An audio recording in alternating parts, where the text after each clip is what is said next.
Hey, what's going on, everybody? My name is Nobody, and welcome to Game Domain. Now, I'm here with Brief, and welcome our latest installment of DomainCast. Today, we have a very special guest, our most subbed YouTuber who's been on the show. Give it up for 8-Bit Music. Could you please explain your channel for those who haven't watched your content yet? Yeah, it's called 8-Bit Music Theory, and what I do is I take the music from video games and analyze it using music theory to try and explain what makes it sound and feel the way that it does. Alright, so what exactly put you on the route of learning music theory in the first place? Well, growing up, I always wanted to be a musician. That was always my dream, like as a kid and everything. So as I got older, went to school for jazz to study to be a jazz drummer, and graduated and went off to try and make it as a jazz drummer. And along the way, started making my first YouTube video just kind of for fun, because I also loved analytical YouTube videos. Like film analysis, anime analysis, whatever. I ate that stuff up, but there was hardly any like analytical music YouTube channels, especially when I started. So I kind of, as just a fun hobby side project, because you have a lot of downtime during the day when you're just trying to find gigs and going out to meet other musicians at night and things. Most of your work happens in bars at night. So during the day I had a lot of free time. And so I started making videos and realized, like, oh, this is way more fun than trying to get gigs. So I kind of shifted my focus from that point, and luckily enough, managed to turn it into a career. So. Oh, alright, that's pretty good. I didn't know you were that far along on YouTube to have it as a career. I don't really quite know where that threshold is. There's some people who have like 1 million and they're still like doing a day job, and there's others that, they reach 30K and they're like, you know what, this is life for me. So I don't know what threshold it is. I don't either, to be honest. It's a very vague line. I'm sure it's different for everyone too. I'm just lucky enough that I have a disproportionately large Patreon following for how big my channel is. I've managed to hit a niche where people are very generous, thankfully. Man, that's awesome. Do you think you'll ever implement your like jazz like dreams into your channel, or do you think that your channel is completely independent of what that once was, or still YouTube?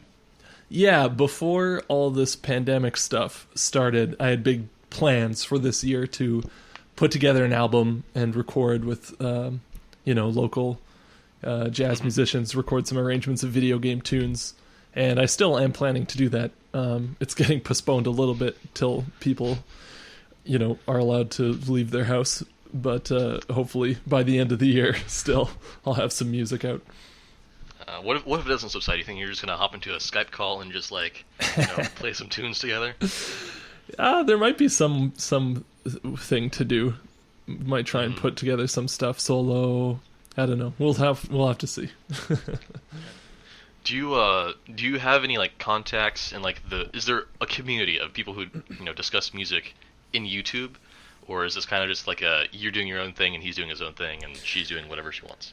There's actually a very enormous and awesome video game music community, which kind of encompasses like what I do, and there are tons and tons of channels dedicated to covering video game music. Tons of channels dedicated to just uploading video game soundtracks is huge too, and so there's all these like conventions that happen all over in the States, and there's a couple up in Canada too of video game music conventions. Magfest is the big one. VGMCon is kind of a smaller one that's coming up in Minneapolis. That's really, really fun and really cool. So yeah, there's definitely a community. I've met some really cool people, made some really good friends from conventions like this. So that's awesome. I knew that video game music was like, everyone knows about it. It exists. I didn't know there were cons for it, and not even to say that, I didn't know there were cons that transcend national borders. Because typically when you see them, it's like America, and then like England, like just like those two. But you have them in Canada and all that, and that's pretty cool. It's a lot bigger than I thought from the outside. Definitely. I get to see a little bit on the inside. Yeah, I am surprised how big of a scene it is. I didn't really know until I kind of forced myself into it, like just how many people make up this scene.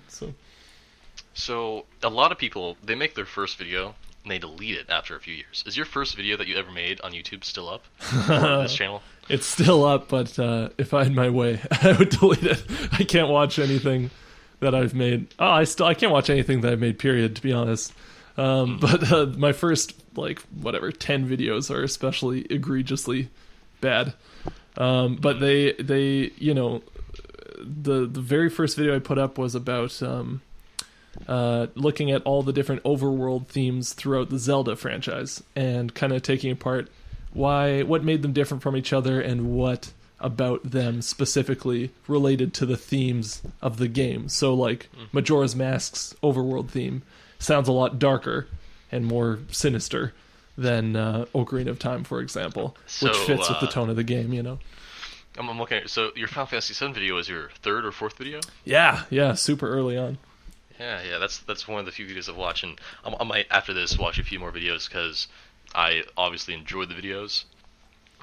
See, I have a lot more questions to ask, but I don't want this to turn into like a 3-hour interview, so I'm going to let Brief Gamer ask you a few questions about music theory and get a little bit more in depth, and I'll be patiently listening on the outside. Where exactly did you learn music theory? Partially, I mean, I always found it interesting, even when I was forced to take piano lessons as a kid or whatever. That part always interested me. So I picked up kind of the very basics, in piano lessons as a kid and whatever, high school band and things like that. When I went to school for jazz studies, that taught me a lot. You have to get a lot more in depth, at the college university level, obviously. But then a lot of what I've learned that I use, that I apply to my videos, I would say I kind of picked up on my own just transcribing a ton of music and, looking at it and trying to figure out, what about this makes it sound this way, and making little tweaks and trying to see how does it change the song if you play this chord instead of that chord, that kind of thing. So a lot of it I can't really say that someone taught me as much as I've just kind of picked up through self-study. Okay. Well, were there any channels that you watched? I remember you said earlier that there were many channels that you watched about types of theories in general. Yeah, well, there wasn't very much music theory content on YouTube when I started, and that's kind of why I started making that first video in the first place. Was I was searching for an analytical music theory channel that had that talked about music that I cared about, and I couldn't really find it. The few music theory channels that were around were mostly kind of your typical what you learn in school, classical music and going through kind of chronologically through the history of classical music up until 1915, and then hard stopping there, which was not the most interesting thing to me. So eventually I just kind of said, screw it, I'm going to make my own videos then, and just make them exactly how I would want them to be, and that's how I got started, kind of. With your knowledge in music, do you have any future plans you wish to do involving music theory? Pretty much just focused on the channel right now. I definitely have, video ideas that I'm excited to put out, but I won't spoil those now here. Yeah, I mean, it takes up pretty much all my time making these videos, so that's pretty much all I got going on. Don't even have time to play Animal Crossing. I don't. My wife's been playing it, so I've been looking over her shoulder and seeing her catch bass, sea bass, or whatever they're called. Well, Well, go ahead. Go ahead. When you play, alright, sorry, you were just going really silent for a few minutes there, so I just want to add something in. When you play games, because of your study in music theory and because of your, hobby of studying 8-bit specifically, when you listen to a maybe more modern game or even like a more classic game, do you look more into these kind of like the music aspect a little bit more than you used to, or do you still enjoy the game for what it is? It's kind of funny. Sometimes, a lot of the time, I'd say definitely keep my ears open to what's happening in the music and trying to pick up if there are any cool ideas that I could talk about in a video potentially, or any cool tunes. But then other times, like a lot of my day is listening to and transcribing video game music and thinking about video game music and writing about it. So a lot of the time, I'll play games like with the sound off if I'm just trying to relax, you know what I mean? Or listen to a podcast or whatever. Definitely certain games lend themselves more to that than others. You got to have your podcast games where you can have the sound off and it doesn't really matter. And then you have your games that like you need to be listening to the music too, to get the full experience. Have there ever been any sounds in a game where you're like, "Ooh, that's just not good. I gotta talk about that real quick." Maybe not like an entire video, but you like refer to it in a video idea or something. Like, "Ooh, it's not good. It's not good." No, I try. I've had this idea for a little while of doing like a negative video where I trash on a game soundtrack, but it's tough to find a game soundtrack. There are plenty that I don't like necessarily. But it's tough to find one that's not at least doing what it's kind of trying to do. And then the few that are not that great, even by their own standards, kind of, every time that I've started thinking about this idea, it just seems a little bit mean, you know what I mean? To go on and trash a game's music. Yeah, I mean, honestly, when you do something negative like that, sometimes you just have to full send it. I watch Alpha J. He looks at animations and he kind of critiques them.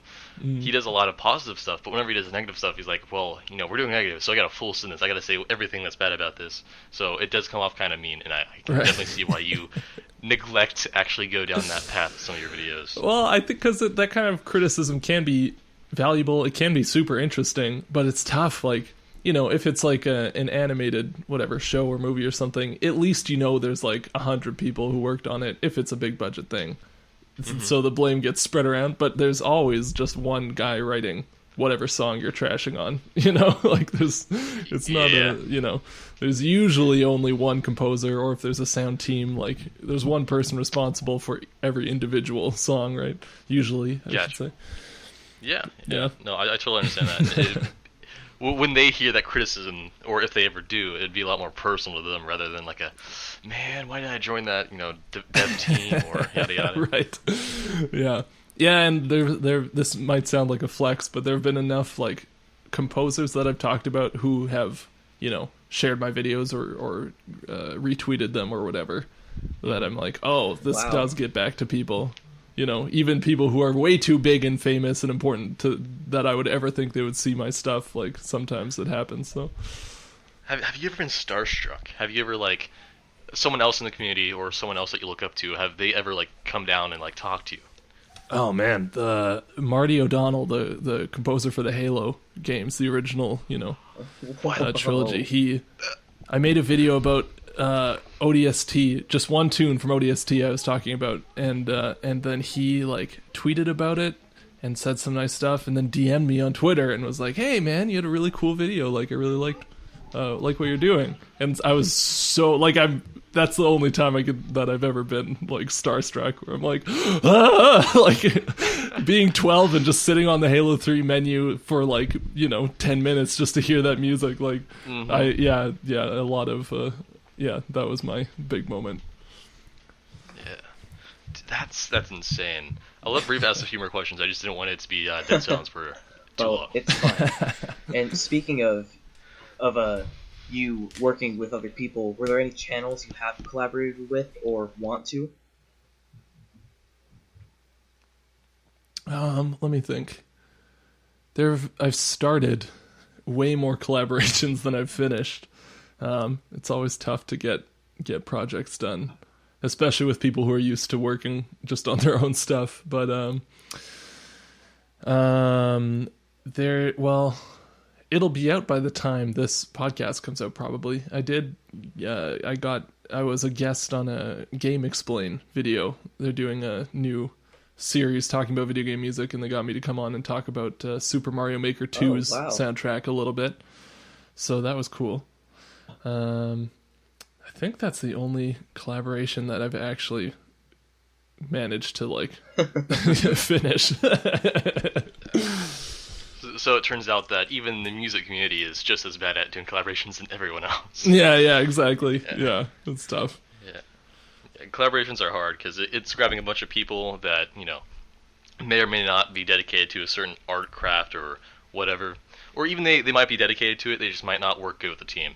So there's a lot of things that pop up. And that's the thing, like, I find, for me at least, you really have to have one person who is taking charge of everything, and like who it's their responsibility to get this thing finished. Because as soon as you try and share that, there's that thing of, it's like when you have like a plate of cookies or whatever, and no one wants to eat the last one. Like, no one wants to be the person to say like, oh, can you do this or whatever. I did do a video talking about the new Link's Awakening remaster and how the old Game Boy music got transformed into,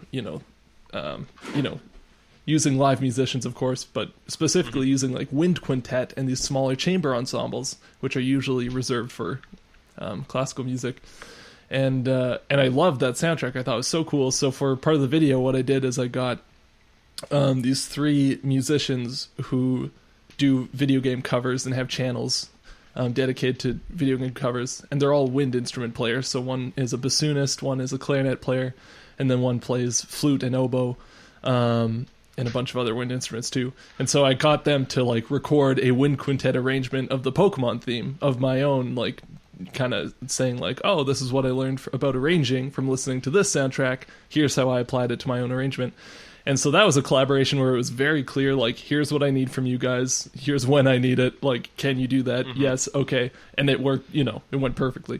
But yeah, as soon as you're sharing like responsibilities for planning or deciding what's going to be in the video, I feel like that's where things really grind to a halt. Mm-hmm. Yeah, that definitely, because like you script your videos, I'm very sure, or if not, you're very good on your feet. It's when you have a bunch of people trying to write a script for a single video. Like, I have tried to do that a few times. Like, I haven't been making content for my own channel. I've been making it for other channels, and it seems like that writing portion really is hard because you have to try and get everyone's personality implemented in that script. Right. Yeah, it's tough for sure. So you do all your own editing, yes? Mm-hmm. Yeah. What programs do you use? Because here on Game Domain we do a lot of editing. Everyone here is basically an editor of their own self. Sure. What do you use? What hardware, software, etc.? I use a program called HitFilm, which is free, which is why I use it.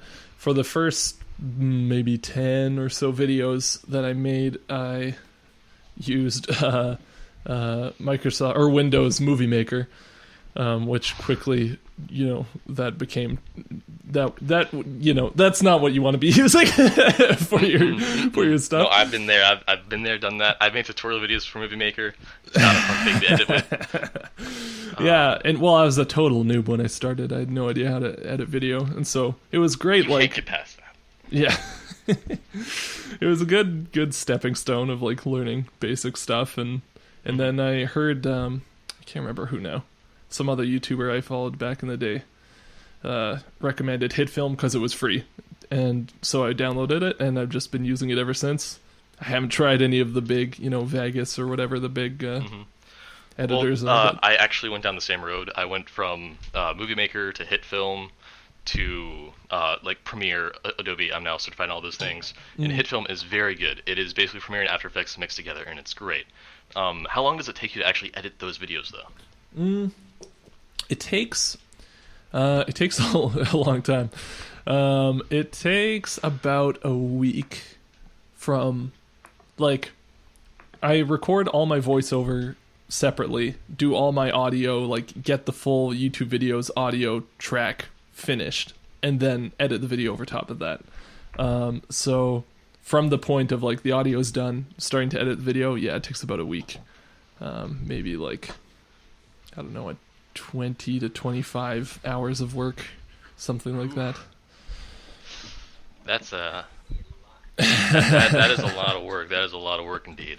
It's because there's so much, like, I bring up sheet music for everything that I'm talking about, and then I like to have little like notes and highlight certain things, and it just, a lot of nitpicky things. You also do a lot of these jump cuts that have to do with what you're talking about. Like, let's take your BioShock one for example, right? You talk about BioShock. You show the opening scene, you show the logo with like clouds around it. And then you say you've been like thrown into the sky, and then you show them thrown in the sky, and then you also say dunked out of the water, and then you show them dunked out of the water.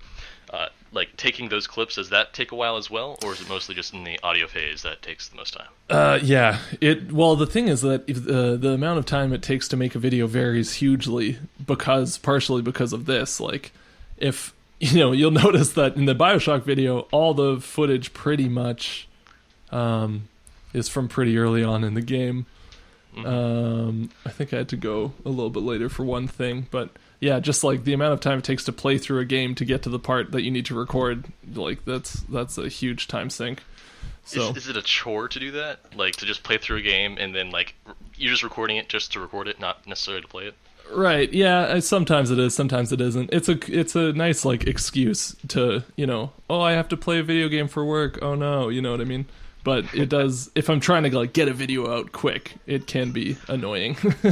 Sounds sad. I don't know. I think I'd use that excuse a lot. It's like I gotta decipher the Rainbow Six soundtrack a few more times. Today. Sorry, babe. Well, that's another thing. Like, I'll need like a 5-second clip from one part of the game, and then I'll end up playing it for 5 hours just because you get started, you don't want to stop. So, yeah, that's a danger too. Are there any specific composers of these said games? Like, I know you brought up the composer for the first 3 Halos games, but are there any other composers that you do look up to, or you enjoy their compositions? Yeah, of course. I mean, there's a lot. There's a lot to choose from. There's the legends. The goats. Koji Kondo did all the Mario stuff. He's probably the most famous video game composer. Nobuo Uematsu did all the Final Fantasies up till, I want to say up till like 10 or 12. He did all the, classic ones. Those are the Mozart and Beethoven of video game video game music. And, but then I really, really like what Nintendo's been putting out lately. They have kind of it's cool to see, like, I've spent a lot of time looking at credits for video game scores just to like get who composed what tunes that I'm talking about or whatever. And so it's cool to see like certain people who got their start as like composed one tune on this soundtrack now are like heading soundtracks, like heading audio teams and stuff like that. It's kind of cool to see these different people's careers. Let me see. A lot of them are Japanese, and so I have trouble remembering their names exactly, but who is that guy?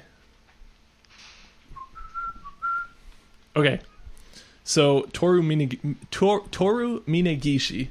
did a lot of Zelda stuff. He worked on Twilight Princess. He's very cool. Go Ichinose worked on Pokemon Gold and Silver, which is like one of my favorite soundtracks, and he's done Pokemon stuff since then. But that's just my favorite. Kenta Nagata did a lot of Zelda stuff as well. He did. He worked on Wind Waker, which is like the first game I ever owned, like one of my favorite soundtracks of all time. Toby Fox. Toby Fox is cool. Like it's cool. It's cool to see. So like I don't know. Anytime that a lot of people get into video game music, I love to see that. So like Undertale, seeing how that exploded, seeing how the scene for making video game covers exploded through that soundtrack, like that was very cool. Yeah, I mean, I don't really know the name of any composers, sadly. Like I know there are like really big ones, and I really just say the composer for Silent Hill or the composer for Halo. Yeah, totally. I don't really know their names, but they definitely don't get the same adulation as a film composer might. game devs and all that. Right, totally. Yeah. Even though I'd have to argue that the music is a huge part of the atmosphere that Toby Fox. a lot of games are trying to convey. I want to bring up Silent Hill for that matter, because Silent Hill's sound design might not be the best. I don't know how it relates to other ones, but it does kind of bring you this eerie feel, and I think that's good for the kind of atmosphere they're going for. Silent Hill is one of the best. All right. Well, because Akira Yamaoka is the guy who was in charge of that, and he made sure that he was in charge of all the sound effects, all the sound design, and all the music, because he wanted to control every noise that comes out of the game, to make sure it all works together perfectly, So he's probably pretty type A, but I mean, it really worked. Those games are amazing. Yeah.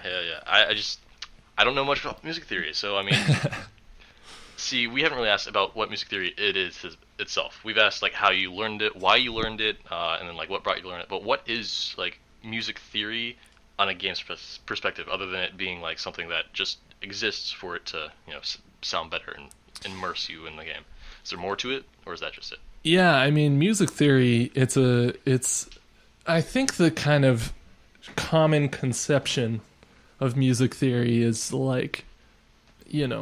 people think of learning your scales, learning what a chord is, doing your learning key signatures or whatever. People kind of remember having to learn basic music theory and piano lessons as a kid or whatever, and are shell shocked by that because it's taught horribly. It's the way it's usually taught is so boring and stupid. But music theory to me is the same as film theory or any kind of art theory. All you're doing is looking at art and trying to kind of articulate different patterns and principles is the word I'm looking for. Different principles for what makes art, what allows people to interact with art in a certain way. So film theory, you learn about different cuts, you learn about different narrative structures. Mm-hmm. It's the same with music. You learn about chord progressions, you learn about how melodies function, you learn about how you can change from one key to another. It's just there's no set, rule book or set vat of knowledge that you can turn to. It's really just kind of any music you can analyze and discuss on a technical level. So I think I like to take a more open approach to music theory, and try and explain it in a way that's a little more approachable than the typical kind of, this is a Bach chorale, this is a Beethoven symphony, that kind of thing. Yeah, so I know in when I watch films, I see a lot of rules, rules, quote unquote. You can break rules as long as it benefits the film. But if it doesn't benefit the film, then don't do it. The fourth wall break, if you do it correctly, it's great. Breaking 180, if you do it correctly, it's great. But a lot of people don't know how to do it. Are there those kind of rules for music where you can break the rule if it benefits the rest of the song, but if it doesn't, then you should stray away from it? Yeah, absolutely. That's a huge, every kind of musical, what would you say? Every kind of new genre that's emerged throughout all of history, basically, comes out of someone saying, well, why do we do it like that, and breaking that rule and managing to still have the music work with that rule broken. We're kind of at a point now in music where there aren't really any rules anymore. Like 100 years ago, there's a famous story about Stravinsky's Rite of Spring, this opera that he wrote, or ballet, sorry, not an opera. Super famous ballet. And at the time, when it premiered in France, there was rioting because people were so shocked and offended at this music because it was so raw and it broke so many rules, you could say. And so now that it's a super famous piece of music. Every classical composer, every orchestrator has not only heard the Rite of Spring but studied the Rite of Spring. It's monumental. So we live in a world now where composers coming up and learning how to write music are kind of taught anything goes. Which anything goes. Yeah, so which there's pros and cons to that too. But yeah, definitely I would say the rule breaking is a big part of it. Mm-hmm. So basically what you're telling me is that I gotta figure out what our society now deems as a rule and just break that, and I'll become like the next Mozart. Yeah, there you go. Alright. It'll either be a huge historic event or it'll be hot garbage. So it's kind of a 50-50. Alright. Ooh. Do I want to be infamous or famous? I don't know. It's kind of it's a double-edged sword there. You could go from infamous to famous. That's an option. True. Yeah, That's maybe what once you you're dead, people will come around on it. You never know. It's like artists. After you die, people care. I've actually learned quite a lot from you with this music theory stuff. I'll actually definitely be watching some, maybe not your videos, but I'll be watching videos that go into music theory, and I'll also watch your videos after I understand music theory itself. Unless you're like a starting point where it's like you say the basics, that way an everyday commoner can like watch it. I definitely do think about like having something in every video that the average person can at least grab onto and understand, and then still trying to have stuff that the people who are educated in music theory would find interesting, like not cater to beginners necessarily, but try and have something that everyone can kind of relate to. I don't think I'm very good at that still. I still get a lot of comments on every video that say like, man, I didn't understand any of this. So, something to work on for me, for sure. I didn't understand any of it, but you're so charismatic, I just had to believe you. Yeah, I could be totally full of it. No one would ever know. Oh, actually, speaking of those kind of things, have you ever had someone critique a video, say, no, you're wrong because of this, and they actually have like a point, or is it just like random hate? There are, the music theory community is very pedantic, so I've definitely gotten a lot of comments that are picking apart something that I've said that wasn't very precise, but it's usually like I was trying to put it in a more colloquial way and speaking more generally, and they are, eager to prove to the world that they know exactly how things should be, that kind of thing. And there's also differences in approaches and differences in what things are named, and things like that changes depending on where you are, who you ask a little bit. So usually I don't know if I've ever had like a comment that I've seen at least with like a valid, devastating critique of a video in a while at least. Although I will say I don't really read comments that often. Mm-hmm. So, I mean, that's fair. It seems like the strain of YouTube comments has gone downhill in the past few years. We have an entire channel on. We actually have a series on our channel that's called YouTube comments, or terrible YouTube comments, and it's just where we go through a bunch of YouTube videos and we look at like some really not well thought out comments, or even like some comments that are like critiquing the wrong thing. Right. Like they'll be calling out one aspect of the video. It's like, that was not the point of us saying that. Kind of like the whole, you're making general terms so the general audience can understand it, right, and they're going more in depth.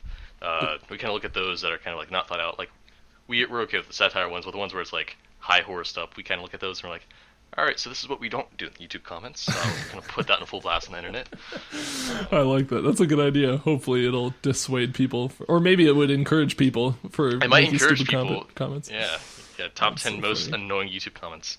Yeah, I'm sure there's never going to be any shortage for that kind of, no shortage of material. Yeah. Yeah. It can be a series that goes on for many, many, many years. Yeah, exactly. I mean, yeah, no, I'm definitely going to be watching your content. I don't have any other questions to really ask you, because I think it's hard for me to ask questions when myself, I don't actually fully understand the concept that you're going about. So maybe I'll DM you some questions later on. Who knows?